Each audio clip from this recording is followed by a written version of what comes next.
Did you know that some women don't want to have kids because of the trauma they experienced in their childhood?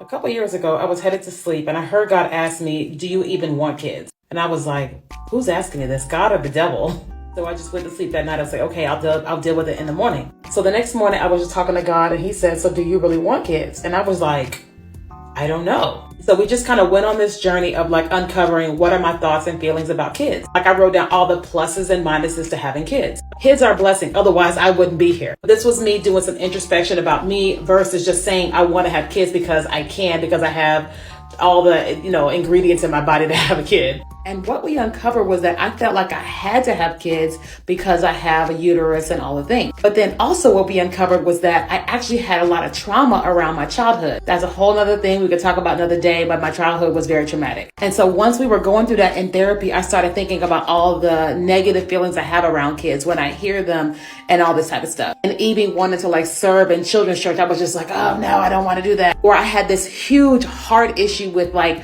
holding babies because babies would always cry when I would hold them. Now babies cry, but I felt like it was just a me thing. But then after going through therapy, I finally just settled into myself of like, okay, if I can have kids, if like I meet someone and we want to have kids, I am open to trying for kids.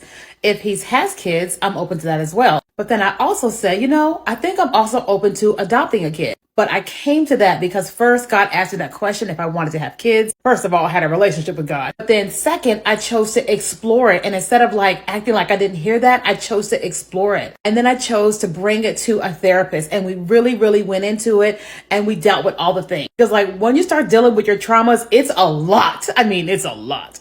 But now I'm at a place now where I'm like, okay, I am open to kids. And when I'm seeing kids, I'm not like, ah! I even signed up for children's church at my church. I'm 41 years old. I have never signed up for children's church. And this is because I've been dealing with my trauma. If you got any questions about this, ask me in the comments.